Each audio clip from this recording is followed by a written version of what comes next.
ఇప్పుడు no cost cough syrup తో 60 రూపాయల విలువ గల ఇన్హేలర్ పూర్తిగా ఉచితం. దెబ్బకి దగ్గు జలుబు మాయం. ఉదయం నేను కూడా మాట్లాడా ఈ కొట్టే టైంలో నాకు కౌరు వస్తే ఈ ఇంటి వాళ్ళే నాకు కౌరు ఫోన్ చేశారు. సార్ నిన్న కొట్టారు మళ్ళీ కొడుతున్నారు సార్, కష్టార్జితం సార్ మాది 45 లక్షలు రూపాయి పోగేసుకుని కూడబెట్టుకుని మేము కడుతున్నాం సార్.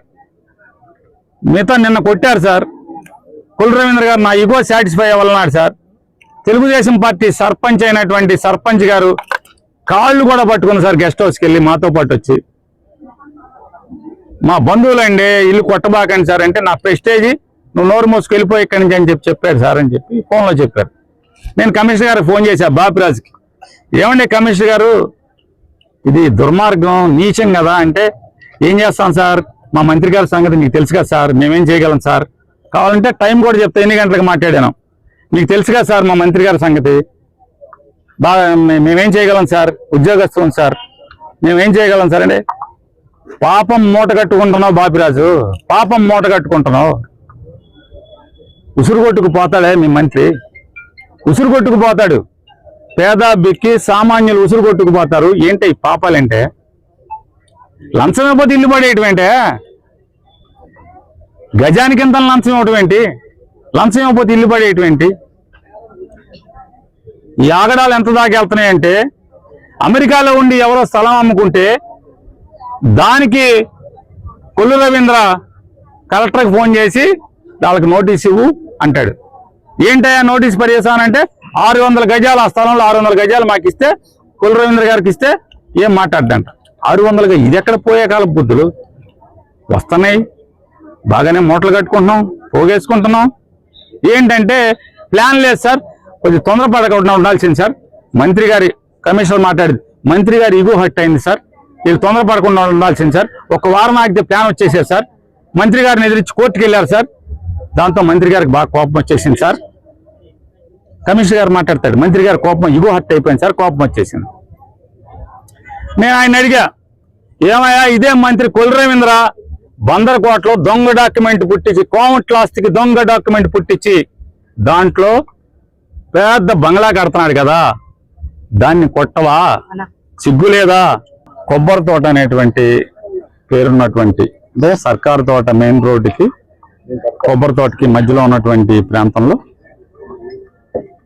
శ్రీపతి వెంకటాచలం అనేటువంటి ఆయన గోల్డ్ కవరింగ్ పని చేసుకుంటూ తను జీవించటమే కాకుండా తన కింద 10 మంది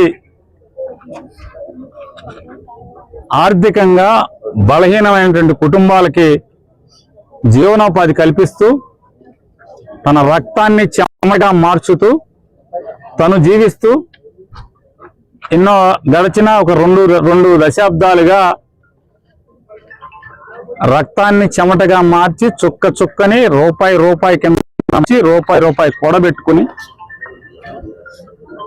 సాధారణంగా మనిషి